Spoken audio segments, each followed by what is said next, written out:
In this week's quick tip, we're going to talk about multitasking on the iPhone, iPod, and iPad. Take for example this email that when I open it shows an invitation to get together on the weekend. Normally, I'd hit the home button, which is that button on the very front of the iPhone, iPad, or iPod Touch that usually closes out of an application and takes you to what they call the home screen.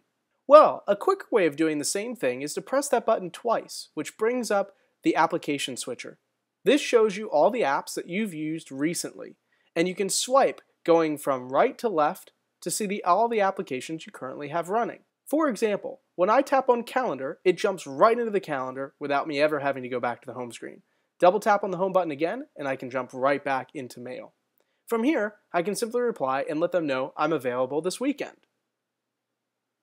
Other uses of the multitasking bar, for example, are to get to my media switcher.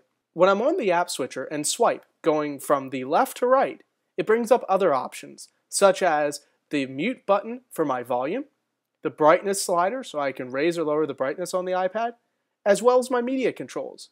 And when I use this media control, I can simply press play to start my music, browse the web all I want while my music stays nicely playing in the background.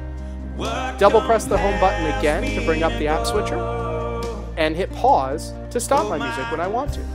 This way I don't have to leave what I'm doing to control my media. I can also tap on the music button to jump right into my music on my iPad, and from here switch songs and do anything else that I like. Another use for the multitasking is to see all the applications that I have running. These apps are sort of in a frozen mode, which means they're still open on my iPad, which can cause it to slow down at certain times. One of the best things to do every now and again is to tap and hold on one of these icons in the application switcher, and then hit the red button at the top to close out of the applications. This way, your iPad, iPhone, or iPod Touch will seem less sluggish and have less open in the background. Although, when you open the application back up, it does remember where you left off, so you don't have to start from scratch. I hope you enjoyed this week's quick tip, and it'll allow you to get around that much faster on your iOS device.